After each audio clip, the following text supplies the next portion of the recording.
Mesdames et messieurs, bonjour à toutes et à tous. Bienvenue sur un nouvel épisode. Aujourd'hui, nous allons accueillir un thème très intéressant, un thème qui va vraiment nous épatir. Alors, le thème de notre message du jour est intitulé « Les connaissances basiques des règnes spirituels ». Les connaissances basiques des règnes spirituels. Règne spirituel ou domaine spirituel ou encore dimension spirituelle. Et ce sera donc avec le pasteur John Anosike. Il existe des créatures dans tous les règnes spirituels. Il existe des créatures dans toutes les dimensions, au niveau de chaque dimension spirituelle.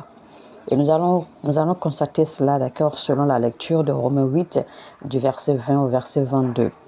Et certaines de ces créatures sont perverties. Certaines sont sous l'autorité des personnes méchantes, des gens méchants du monde. Quand la Bible parle des règnes célestes ou des cieux, quand on dit les cieux des cieux, selon le livre de Job 15, eh bien, il ne faut pas penser que les cieux dont on parle en fait sont aussi purs que nous pensons.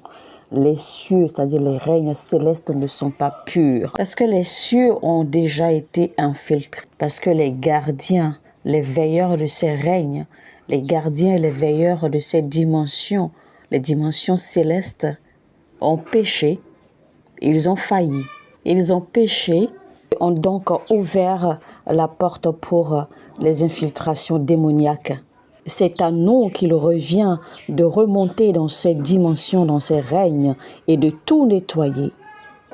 Romains 8, 19. Nous avons ouvert les portes par nos actes. Romains 15, 12 à 21. Et donc je viens vous annoncer de la part de Dieu que l'âge de la guerre est venu. Car la guerre a déjà commencé dans les cieux. Isaïe 66, versets 1 à 2. Car vous savez que le ciel est un trône. Et il y a des dirigeants, il y a des gouverneurs dans ces règnes, qui influencent le futur et l'humanité. Vous êtes un esprit et vous devez accéder. Vous êtes une âme et donc votre âme, votre esprit doit accéder à ces dimensions afin de les nettoyer. Avant que cela n'arrive, vous devez alors nettoyer tout recoin, tout aspect. Toute chambre secrète, toute faculté de votre âme doit être purifiée, nettoyée. Colossiens 3, 5 à 11. Vous devez vous purger de tout ce qui est impureté, de tout ce qui est mal, de tout ce qui n'honore pas la gloire de Dieu, de tout ce qui pourrait vous corrompre. Parce que si jamais vous prenez le risque d'accéder à ces règnes, à ces dimensions, avec de la saleté, avec de la pureté, avec de l'impureté, avec de la souillure sur vous, dans votre âme, eh bien vous êtes perdu parce que vous n'allez même pas pouvoir les atteindre. Ils vont vous infecter tout de suite. Ils vont vous corrompre tout de suite. Ils vont vous récupérer tout de suite. Ils vont vous infecter avec des maladies. Ils vont vous infecter avec des affections. En fait, vous n'avez même pas l'assurance de revenir vivant. Paul a dit dans 2 Timothée 2, 4 à 6, « Il n'est pas de soldat qui s'embarrasse des affaires de la vie, s'il veut plaire à celui qui l'a enrôlé. Et l'athlète n'est pas couronné s'il n'a combattu suivant les règles. Il faut donc que le bonheur travaille. Il faut donc que le laboureur travaille avant de recueillir les fruits. » Donc ce que nous allons souligner ici, c'est le verset 5 qui dit « Et l'athlète n'est pas couronné s'il n'a combattu suivant les règles. » Donc, il y a des règles qu'il faut suivre, il y a des principes à respecter si nous devons nous lancer dans cette guerre, dans ce combat spirituel. Ce que ce verset dit en d'autres termes, nul ne peut se lancer dans ce combat s'il est couvert des impuretés de ce monde, des affaires, des souillures de ce monde. Nous ne luttons pas contre la chair et le sang, mais contre les dominations, contre les autorités, contre les princes de ce monde de ténèbres. Éphésiens 6, verset 12. Vous voyez? Donc, vous ne pouvez certainement pas vous lever et aller lutter contre quelque chose dont vous ne pouvez pas accéder à leur territoire, quelque chose dont vous ne pouvez pas entrer dans leur dimension.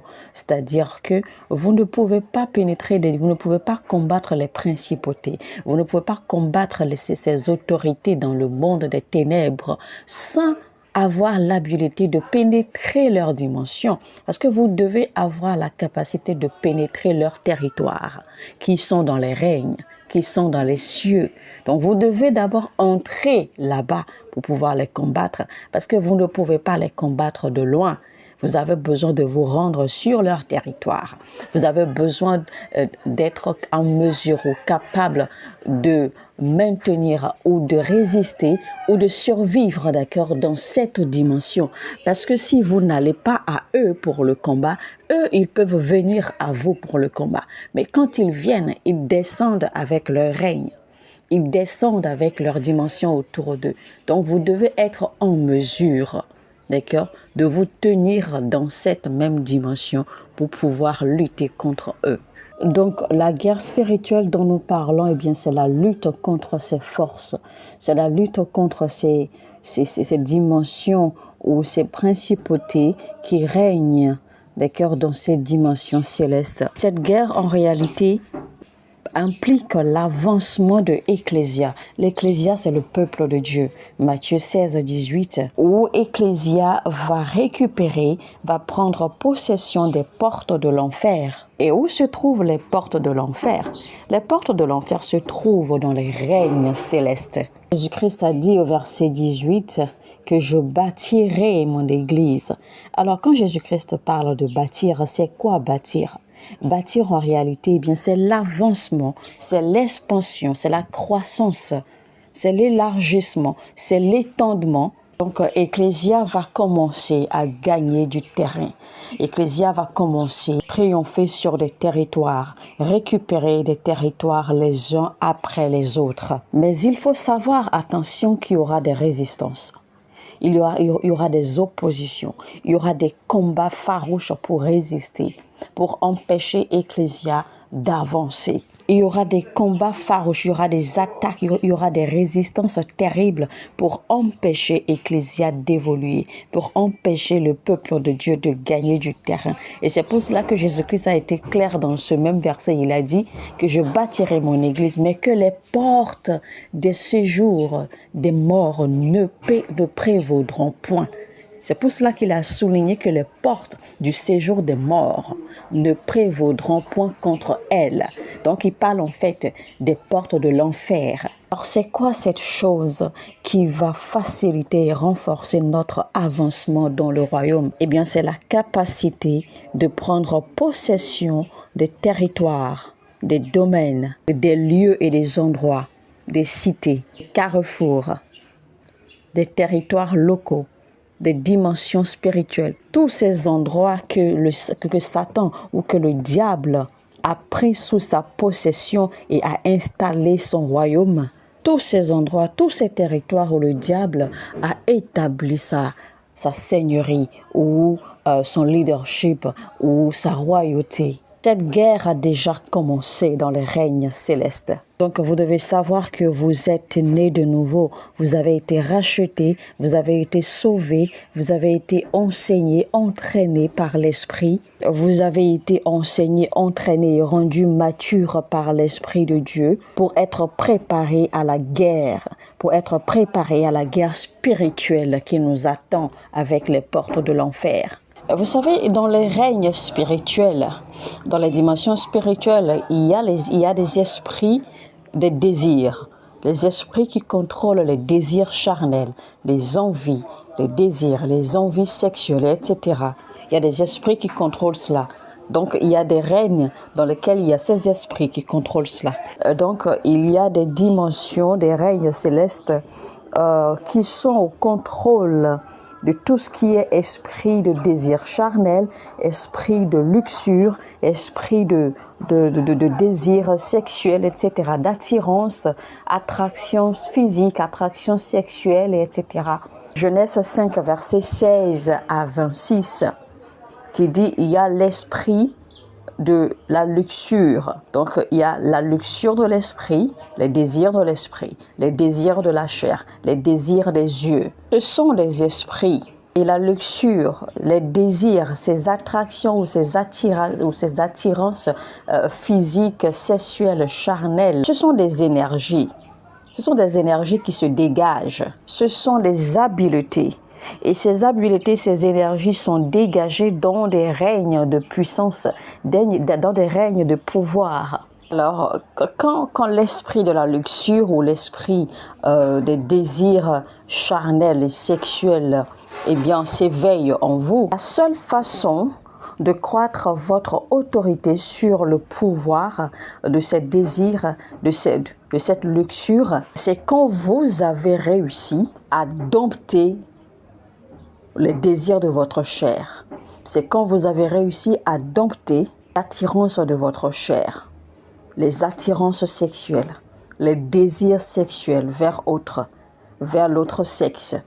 C'est seulement quand vous allez arriver à dompter cela en vous que vous pourrez alors accéder librement dans les dimensions, dans les règnes célestes de la luxure, des désirs sexuels.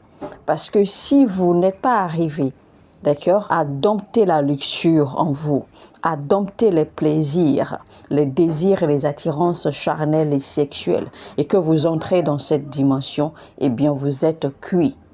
Mais quand vous arrivez à dompter, à dépasser cela, à avoir l'autorité sur cela, eh bien quand vous allez vous retrouver dans la dimension ou dans les règnes de la luxure, des désirs sexuels, vous allez facilement les chasser. Vous allez facilement triompher sur ces esprits et ces esprits seront loin de vous. Vous ne pouvez pas sortir d'une fornication, espérez vous aventurer dans les règnes, dans les dimensions célestes où règnent les esprits de luxure, où règnent les esprits de désir, de plaisir charnel et sexuel. Vous ne serez pas respecté, vous n'aurez aucune autorité sur eux. De ce fait, toute forme de maladie ou d'affection, toute forme d'esprit ou de démon qui soit lié, d'accord, ou qui viennent ou qui découlent des actes de fornication, vous ne pouvez avoir autorité sur eux et vous ne pouvez pas les chasser.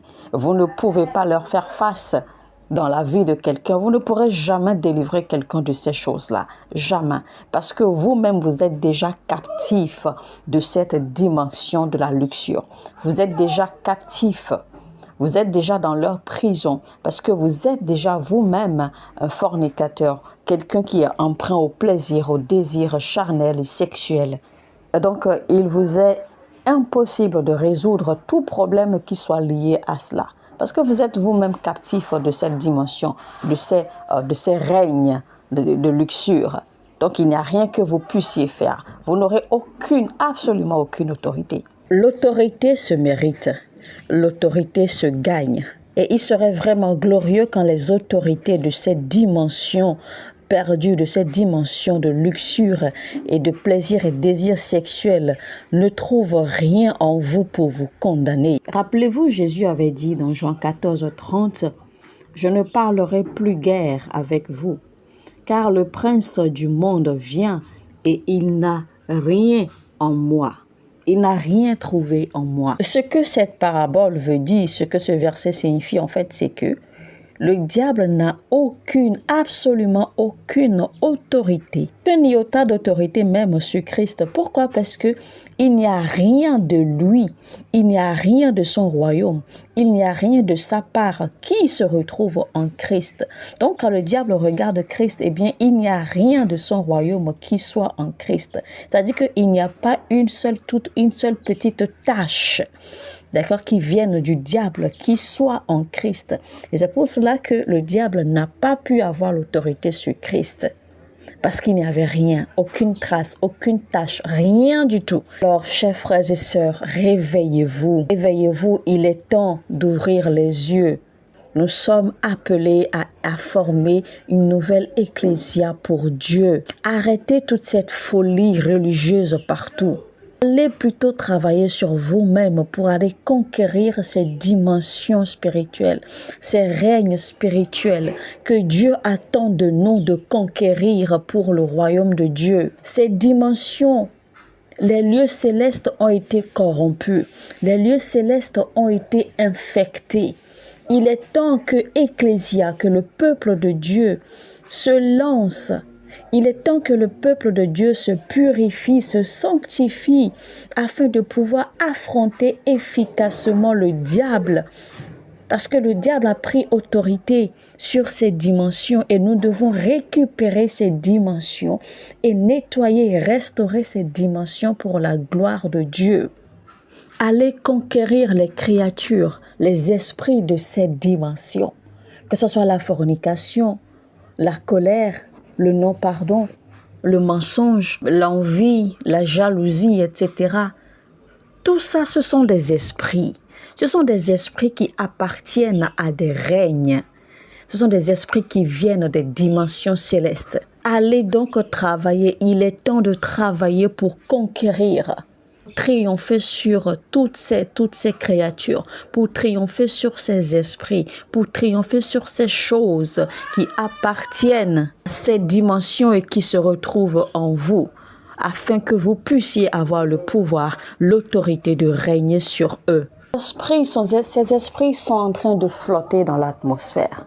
L'esprit de la tentation flotte dans l'atmosphère. La seule façon de triompher sur l'esprit de la tentation qui flotte, qui survole l'atmosphère, c'est de s'engager dans des prières intenses et surtout au milieu de la nuit. Les prières de la journée ne vont pas tellement loin.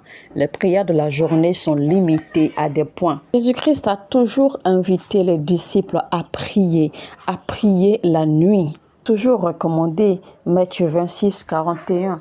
Veillez et priez afin que vous ne tombiez pas dans la tentation. Veillez et priez afin que vous ne tombiez pas dans la tentation.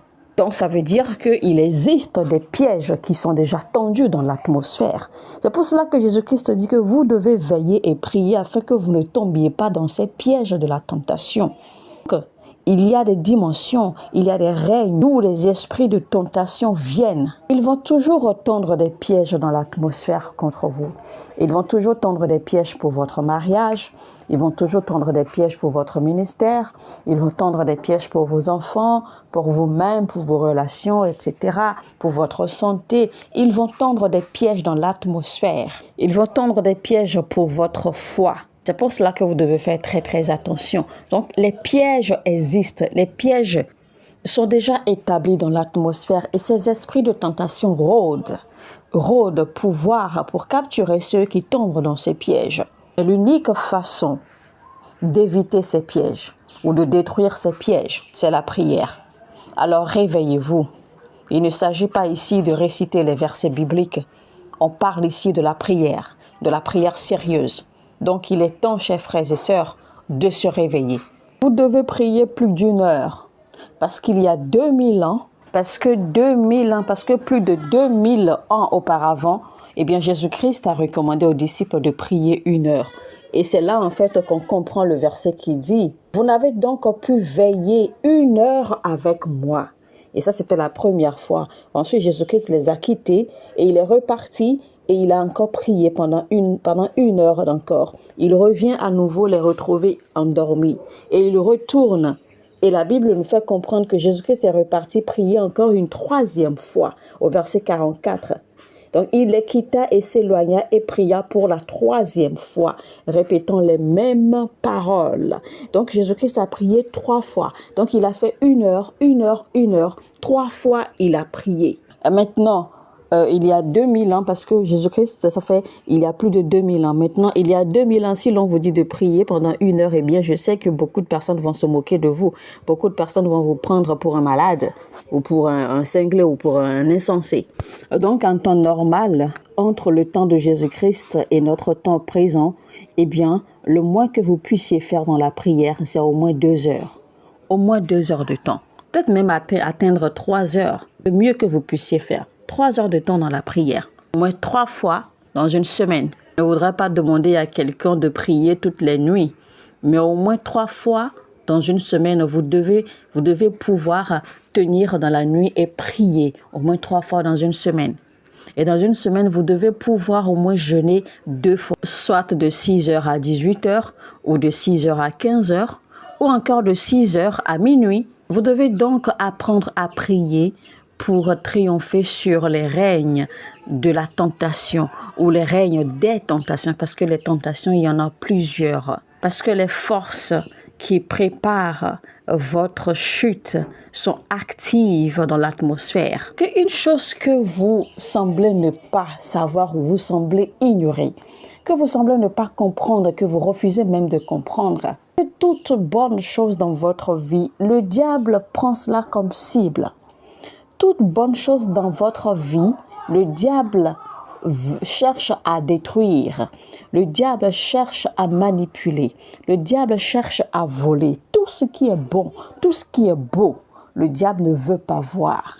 Tout ce que vous chérissez, tout ce que vous aimez, le diable est toujours après cela. Vous devez le savoir. Je suis en train de vous faire cet avertissement maintenant et il est mieux que vous vous réveillez.